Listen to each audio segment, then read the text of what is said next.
Humans are the most dominant and influential race on Gielinor. They rule most great realms and are now so powerful that the current 5th age is known as the Age of Humans or the Age of Man. But things were not always this way. Men have had an equal parts tumultuous and fascinating history. From their first steps in Gielinor to a near extinction, all the way to the incredible discovery that would propel them to the top, this is the history of humanity's fall and rise. Humanity's origins. Currently, we do not know exactly how, where and when humanity was created. However, their origin on Gielinor itself is far more clear. During the First Age, when Gielinor was first discovered by gods, humans were some of the first ever mortal species to populate it when Gothics brought them here. This group was the Fremennik clan, and while today the Fremennik are but one of many distinct human cultures, almost every single human born on Gielinor has Fremennik ancestors. These first human arrivals were nomads continually roaming in the land to avoid depleting the resources of any one area. Very little is known about the First Age, but it was a fairly peaceful and uneventful time, which allowed humanity to slowly spread to most corners of Gielinor's mainland, as most tribes would presumably have seen expansion to unoccupied lands as an easier option to fighting their own kin for resources. Gothics eventually went underground and fell into a deep slumber, marking the end of the First Age. This would be the first domino in a series of events that would have dire consequences for men, but I'm getting ahead of myself. A major discovery. As the Second Age began, the Fremennik clan eventually became a seafaring people. One of their most daring members took it upon himself to explore some uncharted island in the Northern Sea. The name of this adventurer of old has been lost over time, except for its first letter, V. There on what is known to you and me as Lunar Isle, he made a discovery that would forever alter the fate of humanity. He ventured inside a dark cave and stumbled upon what is arguably the most powerful artifact to have ever graced Gielinor, the Stone of Jas, a relic of incredible power that would play an important role in some of history's most transformative events. And if you want a good example of that, check out my Third Age video, where the Stone of Jas features prominently. Historical records say that this great relic was moved by, quote, those powers who walk a higher astral path, presumably referring to gods or some powerful followers of theirs, immediately after V discovered it. But V still had enough time to touch it, which is said to have imbued him with godlike powers. He also noticed something rather strange about the cave. Some of its rock formations had been altered by their proximity to the Stone of Jas. V decided to take some samples with him and experiment with them, which led to the incredible discovery mentioned moments ago, rune crafting. The rock samples were humanity's first ever rune essence. When V came back to the Fremennik tribe, he brought with him powers beyond that of any man or myth, and the means for men to create and wield magic at their will. Beforehand, spells were only cast by humans if and when the gods allowed it. But with rune crafting, humanity had unlocked a source of power with near limitless potential. This changes everything, they no doubt said in unison. V became known across the land, and he is today the earliest recorded instance of a great human hero. But if he thought his revolutionary discovery would be universally seen as such among his peers, he was sorely mistaken. Few Fremennik opposed the use of magic itself, but many of them saw runecrafting as heretical, believing magic to be a godly gift that became illegitimate when created by man. However, this was not an opinion held by all.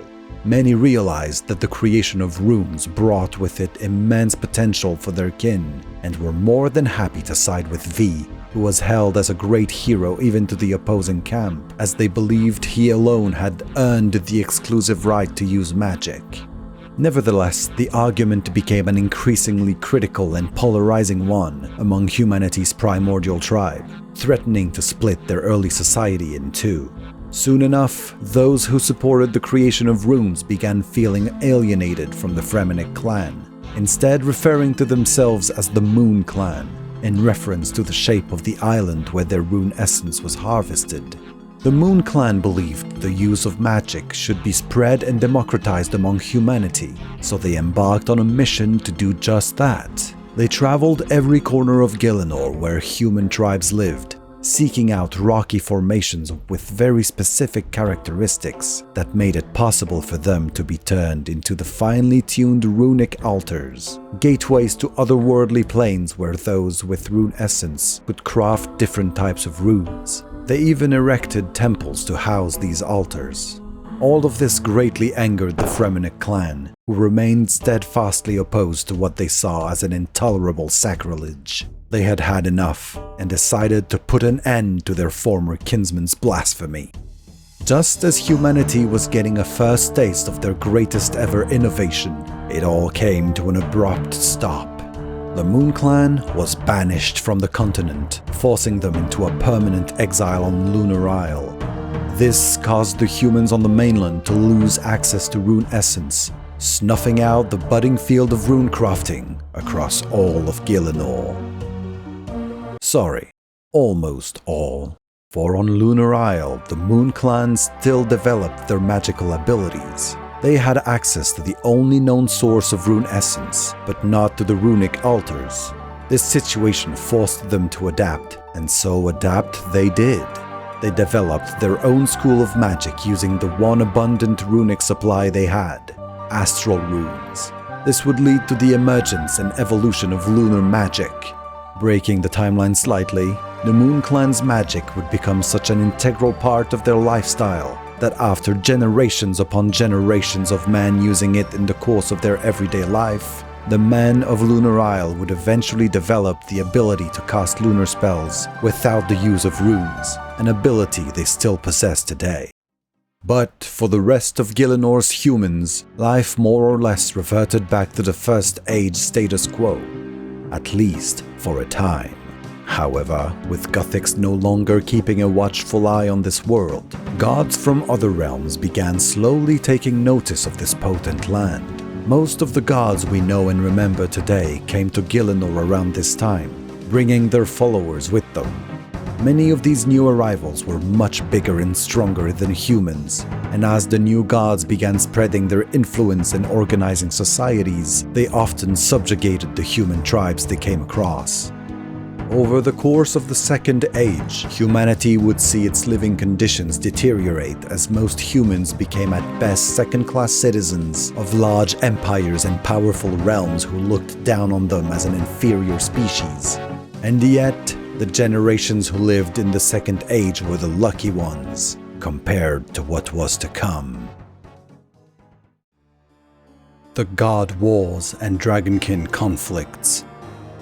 The Second Age comes to a sudden end when Zaros, at that point Gielinor's most powerful god and emperor, is betrayed by his general Zamorak, creating an immense power vacuum that many gods and their followers scrambled to fill. The times of strife brought by the Third Age, also known as the God Wars, greatly disrupts humanity. Most of them see their own destinies taken away from them, as much more powerful entities use them like pawns for their conquests and ambitions. People of many races, including humans, fled the conflicts in droves, with some of them even sailing beyond the horizon in the hope of finding more peaceful lands. This is how Korund was discovered. Humans were among the first to settle it, creating two of Korund's first three cities, Biscarilius and Archaeus. Hallowvale, one of the realms with the most men, is conquered by Lorniel Draken and his vampires. The kingdom's human population is sent to Mayerditch, which became the largest ever human city, but one marked by suffering and misery. For the thousands of years since, this sprawling city has been little more than a human farm, an endless source of blood to quench the vampire's thirst.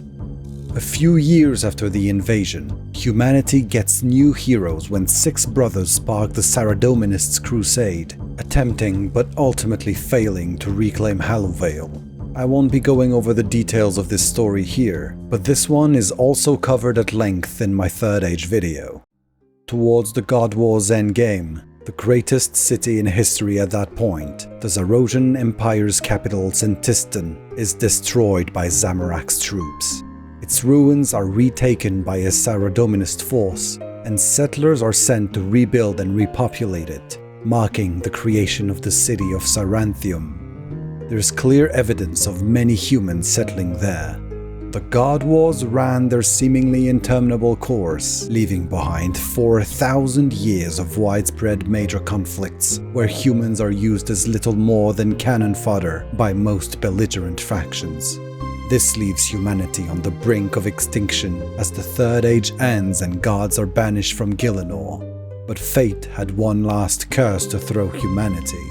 Just as men believed the bloodletting was behind them, they became the target of an ancient, powerful, and enigmatic race, the Dragonkin.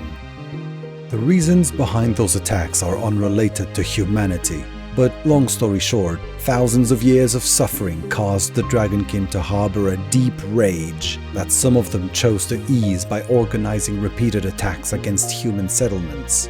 Many would flee the Dragonkin conflicts, leading to the foundation of yet another human city on Korund, Hosidius, named after the river Hos crossing its territory.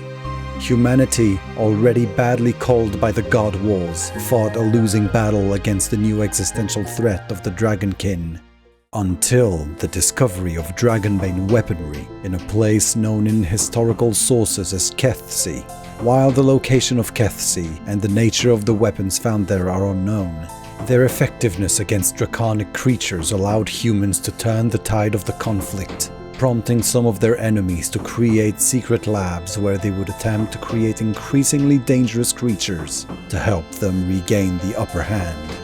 Humanity then got their first Fourth Age heroes when a group of daring warriors decided to attack the biggest of these labs on Lithcrin. There, the legends of Robert the Strong, Camora Shazian, Tristan Corvo, and Ivas were forged in steel when they attacked the Dragonkin base, taking them by surprise and sealing the vault containing the lab's most dangerous creations. Ivas died in the battle, and her 3 comrades went their separate ways, with Camora eventually traveling to Korund and founding its 5th city, one that bears her name, Shazian. Her birthplace of Saranthium, one of humanity's only great cities in history at that point, fell to Zamorak forces in somewhat blurry circumstances, either being wiped out shortly after the Dragonkin conflicts had ended, or being mostly destroyed during the late Third Age and its remnants slowly dwindling over time. A welcome breather. Around 100 years into the Fourth Age, the past events had left Mayerditch as the only major city of the badly battered human race in Gielinor, and one where they were little more than blood dispensers for their vampire oppressors. A tragic decline for the descendants of some of this land's first inhabitants. But then, something most needed happened. Peace. There were no more gods to send them on bloody battles, no more great threat to their existence, and humanity entered something of a golden age. Well, let's call it a silver age for now. And they were not the only ones. The Fourth Age is known as the Age of Mortals, as the mortal races of Gielinor finally had their moment to consolidate, expand, and evolve. But humanity had a unique advantage. While they mostly lived in small nomadic societies and tribal villages, they were scattered all over the world. Some of these small groups would slowly sprout into towns, then cities, then entire realms. These societies had distinct histories, origins, and cultures, making humanity unique among the races of Gielinor for its diversity and geographical spread. Many of the realms of men born during this age deserve a video of their own, and if you have a personal favorite candidate, do let me know in the comments. But for now, let's just have a brief overview of some of the notable ones. Far to the west, after a few centuries of growth, the 5 cities of Zea are united by King Rada I sometime around the year 659 of the 4th Age, forming the Kingdom of Great Corund. For the first time in Gilinor's history, one of its great realms is now led and mostly populated by humans, marking the beginning of a trend. Over the centuries that followed, Great Corund would get its fair share of unrest and internal struggles, but it would be here to stay, despite its occasional instability. Around the mid-4th Age, the realm experienced one of its darkest times, when it was ruled by the ruthless and dictatorial Xeric, causing many to try their luck at crossing the daunting and mostly unexplored Custodia Mountains. The human refugees who managed to survive the difficult crossing would split into 2 main groups, the Talcasti and the Pericans. They would often fight with each other until the Pericans began practicing Losanium, the Talcasti's religion. Their shared faith allowed them to set their differences aside and unite into a new realm, the Kingdom of Varlamor, which today has one of humanity's most unique cultures, marrying the customs and styles of both their founding groups. Over on the mainland, shortly after the creation of Great Corund, a small tribe would settle down and found the village of Avaroka, much later renamed to Varrock. It quickly became a renowned settlement among humans, thanks to the exploits of its great hero, Arav of Avaroka. If you'd like to find out the tragic story of how he saved humanity itself, check out my video on the legend of Arav. Avaroka quickly grows in power, conquering many surrounding tribes and founding the old continent's first and greatest human nation, Mistalin. At first, this new realm is little more than a group of nearby tributary states under the rule of Avaroka, but around the middle of the 4th Age, their government would morph into a monarchy. Just around the same time, west of Mistalin, some human settlements founded over the last centuries, such as Entrana and Falador, intertwine their fates together and become the Kingdom of Asgania. Meanwhile, humanity's oldest clan, the Fremennik, still lived a nomadic lifestyle when the 4th Age began, but most of them eventually renounced it, creating the first Fremennik permanent settlement, the village of Relica. It is said that the switch to sedentarism improved the life of most of them, but the tribe was ultimately split when some of them refused to abandon the old ways. This group became the Mountain Tribe. There has been a lasting hostility between the 2 neighboring tribes, after the mountain people stole some rune-essence rocks from Relica, which the village considered sacred. The Fremennik also never forgave the old sins of the Moon Clan. This, on top of the eternal rivalry between the islands of Yatiso and Natisnot, left the Fremennik province much less united and weaker economically than other human realms, a characteristic that can still be observed to this day. Near the end of the 4th Age, Mistalin men attempted to expand by sending settlers east into Mauritania, ignoring the stories of old that spoke of great dangers and evils in these lands. They would create many settlements, including Canifis, Port Phasmatis, and Morton, but all of them would fail, falling to Lord Draken's vampires or being betrayed and left inhabited by ghosts unable to ascend to the afterlife. While these eastern attempts were unfruitful, during the same period, things were much different west of the new human realms. Kandarin's story is much blurrier than that of humanity's other regions, but here's what we know. The area had been plagued by conflicts even after the end of the God Wars, being at times disputed by goblins, ogres, elves, and gnomes.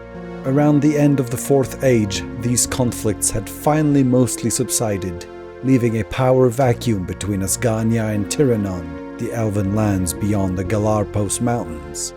A Majorat named Hazil and his protégé, General Khazard, imposed their will on the region, organizing their followers into quickly growing settlements. While not led by humans during the 4th Age, Kandarin was mostly populated by them and was a rapidly rising power on Gielinor. Beyond these early great realms, autonomous human settlements had appeared on Karamja and in the Caridian Desert. Humanity, A species that had narrowly avoided extinction 2,000 years ago was now at the height of its strength and technological advancement, as well as a major player on Gielinor. Its evolution had reached a rapid pace that would have left any of their Third Age ancestors gaping in awe. But if you'll recall, I labeled this time humanity's Silver Age earlier for a reason. For it was naught but a single step compared to the marathon it was about to embark on when they made a major rediscovery. In fact, one so major it would become the starting point of the current age, the Fifth Age, or the Age of Man. The wise old man claims magic was rediscovered by humanity when humans found a source of rune essence.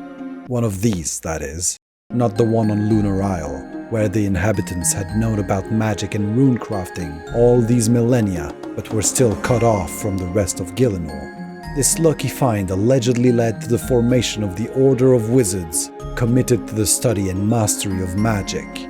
They would construct the first Wizard's Tower that we all know and love, and later, to help prevent the increasing amount of magic-related accidents, erect the mage training arena that we all dread and hate. A few short years later, Kenderan solidified its status as a great human realm when the Carnelian family led a Saradominist intervention to cleanse the area around Ardoin of its evil. Rune crafting opened the door to the use of powerful magic, giving the Saradominists the weapon they needed to overthrow the dark Western rulers and replace them at the head of the new realm of Kenderan, which became the mainland nation with the vastest territory. Meanwhile, the creation of runes also enabled the exponential rise of Asgania and Mistalin, as humans became increasingly experienced at wielding magic to secure their borders and improve their societies. But a new age also calls for a new great hero, and at the very heart of Mistalin, a man would rise up to fill this void. 150 years ago, in the year 19 of the Fifth Age, a Chaos Druid cult summoned a mighty demon named Delrith at the foot of Varroc's southern wall. The demon attempts to flatten the city, but is stopped by Wally, a human who wielded a weapon uniquely effective against demonkind, Silverlight.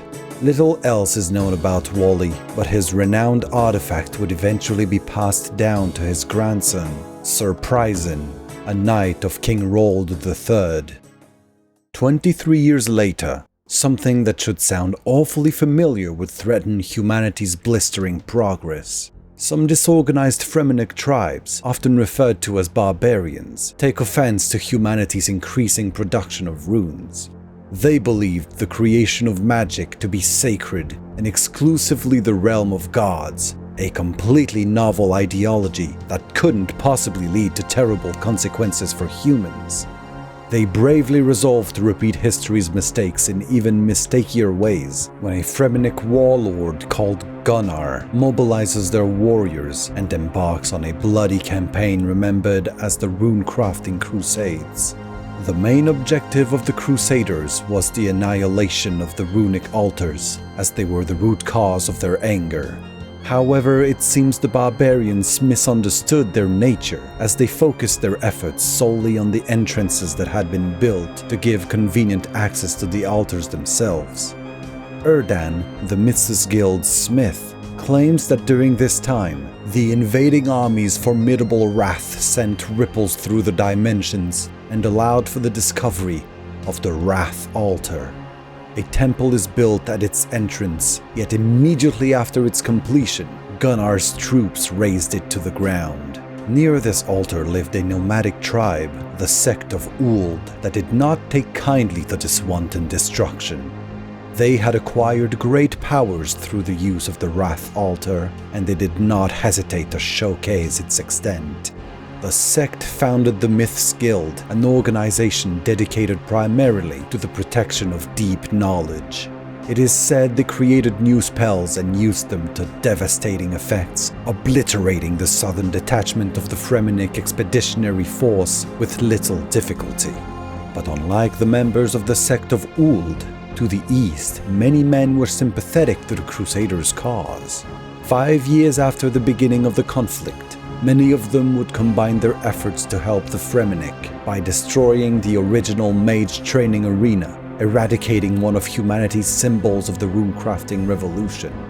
Unfortunately for all the adventurers wishing to complete their achievement diaries, the mage training arena would later be rebuilt. The barbarians would go on to commit a grim atrocity that, while unrelated to humanity, is still worth mentioning. They were aware of the Mkondo dwarves' use of magic in smithing and crafting the renowned artifacts and weaponry, and they were not big fans of it. They attacked them with a force that the dwarves severely underestimated, a crucial blunder that would cost them dearly when the Crusaders almost wiped them out to the dwarf. Today, their grand city of Camdozal, a marvel of art and architecture, is home only to an oppressive silence and the distant memories of the once proud race that carved it into being. After 20 years of crusading, the barbarians had managed to destroy most runic altars, or at least their entrances, but were suffering an unsustainable rate of attrition. The surviving aggressors had no choice but to abandon their invasion. They gathered in an area on the west bank of the River Lum, not far from Varrock, to consolidate and make the necessary preparations for a renewed crusade. But it seems they eventually gave up on the idea. A little over a century later, a second runecrafting crusade has yet to materialize, and the old barbarian camp is now the barbarian village. The Crusaders' ancestors who still live there still oppose the use of magic by humanity, but they are no longer openly hostile to those who believe otherwise. The growing field of magic would take another severe hit a few years later, when the Wizard's Tower burned to the ground. The Zamorakian members of the Order endeavored to destroy it as an act of revenge, after failing to steal some unspecified research from the Saradominists. Or did they? This is the more widely known version of the incident's cause, but there are in fact conflicting accounts, courtesy of the Mage of Zamorak. According to him, the Saradominists of the Order attempted a ritual that only the Zamorakians had the proper knowledge to perform, yet they were excluded from it due to rivalries within the Order. In this alternative retelling of the story, the burning down of the tower was caused by the Saradominist wizards failing the ritual and promptly blaming the incident on the Zamorakian members of the Order. While the organization is ostensibly a place where everyone can learn about magic, regardless of their beliefs and politics, it seems this was never really so in practice. Archmage Cedridor himself admits that Zamorakians were once barred from certain areas of study, officially due to safety concerns, but in reality, this was because the Saradominist members wanted to greedily keep that knowledge to themselves. The fire that engulfed the tower unfortunately found its way to the scroll detailing the teleportation spell to the Rune Essence mines, which caused a major setback for the use of magic by humanity.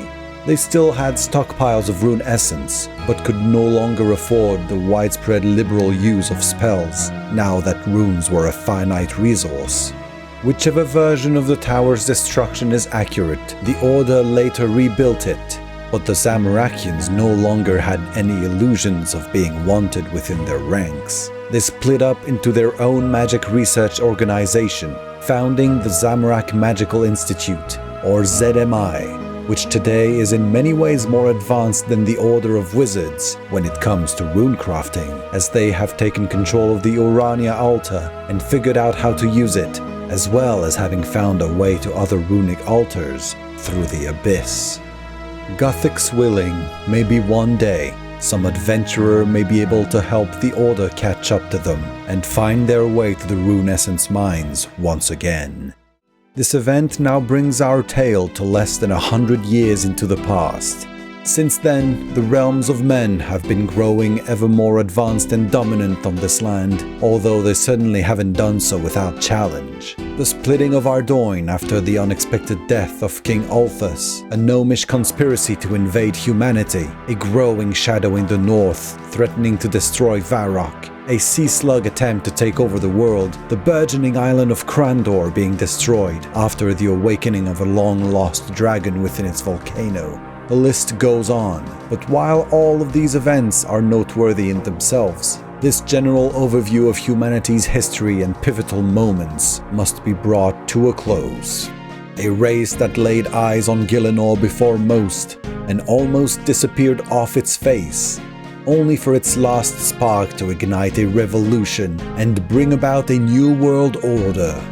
A complex, incredibly diverse group with the ability to create realms to rival those of ancient gods when unity and cooperation animates their hearts.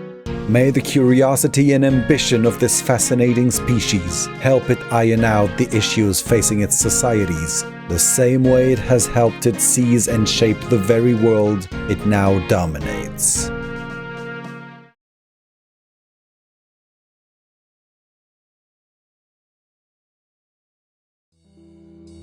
Hello and thank you, dear viewer, for watching this extremely summarized history of the human race on Gielinor. This one was maybe a little less dramatic than my previous lore videos, but hopefully no less interesting. If you've got any part of the lore you'd love to see in a video, whether it be an event, a character, a period, a location, you name it, please let me know in the comments. OSRS has no end of little known layers of lore that I would love to bring to you guys, and suggestions are always welcome. I don't often respond, but I do read every single comments on my video, so do leave your feedback, and as always, please consider liking and sharing if you enjoyed what you saw. It does help a lot. And now, I'm gonna go be butt cheeks at Rainbow Six Siege some more. Take care, guys.